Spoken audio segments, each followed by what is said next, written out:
Good morning बच्चों। आज हम लोग कक्षा 9 से एवरेस्ट स्पर्श भाग 2 से एवरेस्ट मेरी शिखर यात्रा पाठ के बारे में पढ़ेंगे, जिसकी लेखिका है वचेंद्री पाल।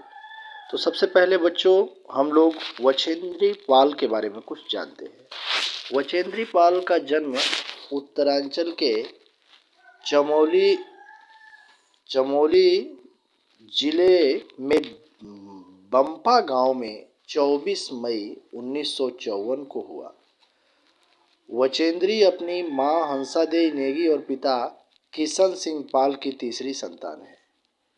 पिता पढ़ाई का खर्च उठाने में असमर्थ थे, अतः वचेंद्री को 8वीं से आगे की पढ़ाई का खर्च सिलाई कढ़ाई करके जुटाना पड़ा। उसके बावजूद वचेंद्री ने हिम्मत नहीं हारी और 10वीं पास करने के बाद वचेंद्री के प्रिंसिपल ने उनके पिता को उनकी आगे की पढ़ाई के लिए सहमत किया। वचेंद्री ने ऐसी विषम स्थितियों के बावजूद संस्कृत में एमए और बीएड की शिक्षा हासिल की। लक्ष्य के प्रति इसी समर्पण भाव ने इन्हें एवरेस्ट पर विजय पाने वाली पहली भारतीय पर्वतारोही होने का गौरव दिलाया। अर्थात शुरू से बचपन से ही इनकी इच्छा शक्ति जो है बहुत ही दृढ़ थी। इस कारण इन्हें पहली महिला भारतीय पर्वतारोही में का नाम दर्ज करा पाने में इन्हें सफलता प्राप्त हुई। तो आइए बच्चों, अब हम पाठ के बारे में जानते हैं। एवरेस्ट मेरी शिखर यात्रा, यह वचेंद्री पाल के शिखर यात्रा का वर्णन इस पाठ में किया गया है। तो पाठ की लाइनों को हम पढ़ते हैं बच्चों। एवरेस्ट अभियान दल 7 मार्च को दिल्ली से काठमांडू के लिए हवाई जहाज से चल दिया। अर्थात एवरेस्ट पर चढ़ने वाला दल 7 मार्च को दिल्ली से काठमांडू के लिए हवाई जहाज से चल पड़ता है।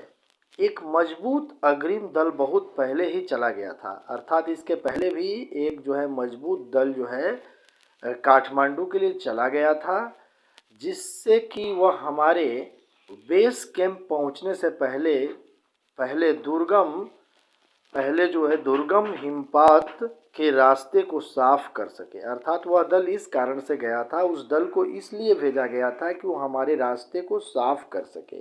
अर्थात कठिन रास्तों को साफ करने के लिए एक दल को पहले ही रवाना किया जा चुका था और दूसरा अभियान दल 7 मार्च को दिल्ली से काठमांडू के लिए रवाना होता है।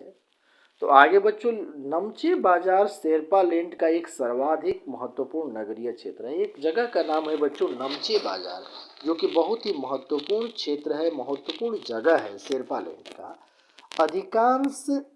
अधिकांश शेरपा इसी स्थान तथा यहीं के आसपास के गांवों के होते हैं। शेरपा एक जाति होती है बच्चों, जो कि इस गांव में निवास करती है, इसलिए इस जगह को लोग शेरपा लैंड भी कहते हैं। यह नमचे बाजार ही था जहां से मैंने सर्वप्रथम एवरेस्ट को निहारा। लेखिका ने सबसे पहले एवरेस्ट को कहां से निहारा? नमचे बाजार से निहारा, जो नेपालियों में सागर माथा के नाम से प्रसिद्ध है। जो कि नेपालियों में किस नाम से प्रसिद्ध है? सागर माथा के नाम से प्रसिद्ध है। वहाँ लेखिका क्या करती है? लेखिका ने सबसे पहले एवरेस्ट को निहारती है, जहाँ उन्हें चढ़ना था, जिस पे उन्हें चढ़ाई करनी थी। मुझे यह नाम अच्छा लगा। एवरेस्ट की तरफ गौर से देखते हुए मैंने एक भारी बर्फ का बड़ा फूल देखा। एवरेस्ट की तरफ जब लेखिका गौर से देखती है तो क्या देखती है? उस पे एक बर्फ का बहुत बड़ा भारी फूल देखती है, जो पर्वत शिखर पर लहराता हुआ एक ध्वज सा लग रहा था। जो पर्वत शिखर पर लहरा रहा है और कैसा प्रतीत हो रहा है? ध्वज अर्थात झंडे के तरह लग रहा है। यह दृश्य शिखर की ऊपरी सतह के आसपास 150 किलोमीटर अथवा इससे भी अधिक की गति से हवा चलने के कारण बनता था। जब शिखर के ऊपरी सतह पर हवा बहती है तो ये दृश्य बनता है, क्योंकि तेज हवा से सूखा बर्फ पर्वत पर उड़ता रहता था। जब तेज हवा बहती है तो पर्वत पर क्या उड़ता है? तेज सूखा बर्फ उड़ता रहता है। बर्फ का यह ध्वज 10 किलोमीटर या इससे भी लंबा हो सकता था। बर्फ का यह ध्वज जो है 10 किलोमीटर का या इससे भी लंबा हो सकता था। शिखर पर जाने वाले प्रत्येक व्यक्ति को दक्षिण पूर्वी पहाड़ी पर इन तूफानों को झेलना पड़ता था। शिखर पर जो भी व्यक्ति जाता था उसे दक्षिण पूर्वी पहाड़ों पर इस तरह की हवा को झेलना पड़ता था। जैसा कि हम जानते हैं बच्चों की पर्वत पर चढ़ना कोई आसान काम नहीं होती। इसके लिए मनुष्य का हौसला बहुत ही मजबूत होनी चाहिए, जो कि लेखिका के पास बचपन से है और बचपन से उनमें आत्मविश्वास था कि मैं एक दिन पर्वतारोही बनूंगी और एवरेस्ट पर चढ़कर रहूंगी।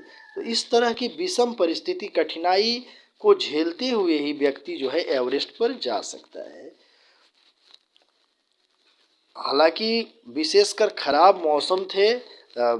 खराब मौसम में यह मुझे डराने के लिए काफ़ी था, फिर भी मैं एवरेस्ट के प्रति विचित्र रूप से आकर्षित थी। लेखिका कह रही है कि खराब मौसम उन्हें डराने के लिए बहुत ही डरा रहा था, लेकिन फिर भी वो क्या थी, वो जो है आकर्षित थी किस चीज़ के प्रति, एवरेस्ट के प्रति, ताकि उन्हें एवरेस्ट पर चढ़ना है, इसके लिए वो आकर्षित थी। और इसकी कठिनतम चुनौती का सामना जो है वो उन्हें करना पड़ता था। अर्थात कि कभी भी कठिनतम चुनौती का सामना करना उन्हें पड़ता था, करना चाहती थी। और वो चाहती भी थी कि जितनी भी कठिनाई हो, जितने भी दुर्गम रास्ते हों, लेकिन वह एक ना एक दिन जो है एवरेस्ट पर अपना फतह हासिल करना चाहती थी। वह चाहती थी कि वह एवरेस्ट पर विजय हासिल करे। तो बच्चों, आज हम इतना पढ़ते हैं। अगले क्लास में इसके आगे के बारे में हम इस चैप्टर के अगले भाग को पढ़ेंगे। धन्यवाद। आपका दिन शुभ हो।